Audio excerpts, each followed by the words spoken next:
ഹറാം കൊണ്ട് ചികിത്സിക്കാൻ പാടില്ല, ഹറാം ചികിത്സിക്കാനുള്ള നിർദ്ദേശിച്ചിട്ടില്ല. അപ്പൊ അത് നമ്മൾ മനസ്സിലാക്കണം. അത്തരം ഘട്ടങ്ങളിൽ പിശാചി നമ്മളെ സമീപിക്കും. അവിടെ നിന്ന് പോയോക്ക്, ഇവിടെ നിന്ന് പോയോക്ക്. അപ്പൊ ഇരുകാലി പിശാചുക്കളും വരും.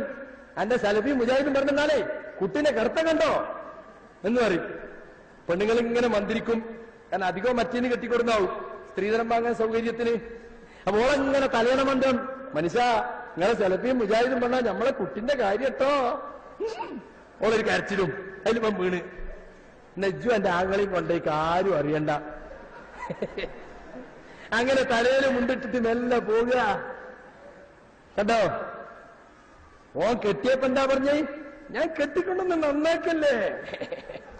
പര നന്നായത്, മൂപ്പര് നന്നായി, ഓള് നന്നായില്ല.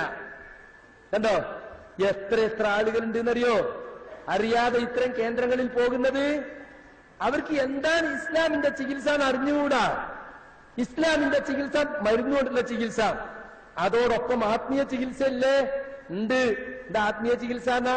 പ്രാർത്ഥിക്കുക, അള്ളഹാനോട് പ്രാർത്ഥിക്കുക, ഖുർആൻ ഓതുക, ഓതാൻ വയ്യാത്ത ആൾക്ക് ഓതി കേൾപ്പിക്കുക. അതിന് പ്രത്യേക കേന്ദ്രം ആളൊന്നും വേണ്ട. നമ്മൾ സ്വന്തമായി പഠിച്ചാൽ മതി. പഠിച്ചിട്ട് പഠിച്ച ഒരാളോട് നമുക്ക് പഠിപ്പിച്ചു തരാൻ പറഞ്ഞാൽ മതി. അതങ്ങനെ ചെയ്തോ. ഏത് ഭൗതിക ചികിത്സയോടൊപ്പവും ഈ ആത്മീയ ചികിത്സ ചെയ്തുകൊണ്ടിരിക്കണം. അതുകൊണ്ട് നമ്മൾ ചികിത്സിക്കണം. രോഗം വന്നാൽ പിശാച് നമ്മളെ വഴിതെറ്റിക്കാൻ ശ്രമിക്കും. അതുവരെ തൗഹീദിൽ ജീവിച്ചാല് അവസാനം ഒരു കുട്ടിക്ക് ചെറിയൊരു മാനസിക വിഭ്രാന്തി വരുമ്പോഴേക്ക് അതുവരെയുള്ള തൗഹീദ് മുഴുവൻ നഷ്ടപ്പെടുത്തി ശിർക്കിലായി മരിച്ചു പോകുന്നു. അയാൾ 50 കൊല്ലം തൗഹീദിൽ ജീവിച്ചത് വെള്ളത്തിലായി. എനിക്കറിയാം, പല ആളുകളെയും അറിയാം. ഇങ്ങനെയുള്ള നൂലും മന്ത്രവും വലിച്ചെറിഞ്ഞ് തൗഹീദിലേക്ക് വന്ന ഒരു കുട്ടിക്ക് ഇങ്ങനത്തെ ഒരു അവസ്ഥ ഉണ്ടായാൽ, സർ ഞാൻ ഈ കുട്ടീനെ എവിടെ കയക്കും? നമ്പൂരിനടുത്ത് കയക്കാൻ പറ്റോ? തങ്ങളെടുത്ത് കയക്കാൻ പറ്റോ? തമ്പുരാനടുത്ത് കയക്കാൻ പറ്റോ? പറയണം നിങ്ങൾ മറുപടി. നിങ്ങളിപ്പോ എന്താ അവിടെ റുക്യ നടത്തി വെച്ചു? ഞാൻ റുക്യ നടത്തിയൊന്നല്ല അബൂബക്കർ സാഹിബ്. ഈ കുട്ടി ഇങ്ങനെ ഉണ്ട് എന്നപ്പോ ഈ കാസറ്റ് ഇവിടുന്ന് ഇട്ടുകൊടുത്ത് നോക്കിയാണ്.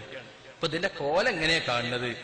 അപ്പൊ എനിക്ക് തോന്നുന്നത് എന്തോ ഒരു ശൈത്താനീയത്താണ്. ഇപ്പൊ ഇങ്ങനെ ഖുർആൻ കേട്ടാ അങ്ങനെ അളവില്ലോ എന്ന് അങ്ങനെ ഒരു സംശയം തന്നെ എനിക്കുണ്ടായത്. എനിക്ക് ഏതാണ്ട് സംശയം തോന്നിയപ്പോ ഇങ്ങനെ ചികിത്സ ഒരു ചങ്ങായി ചെയ്യുന്നുണ്ട് പറഞ്ഞു. നമ്മളെ പണ്ഡിതന്മാർക്ക് കയ്യിൽ എതിർപ്പാണ്. നമ്മളെ ജമിയത്തിനും ഇതുവരെ ചർച്ച ചെയ്തിട്ടില്ല. അതുകൊണ്ട് ഇങ്ങോട്ട് വേണമെങ്കിൽ പോയി നോക്കാം എന്ന് ഞാൻ അയാളോട് പറഞ്ഞു.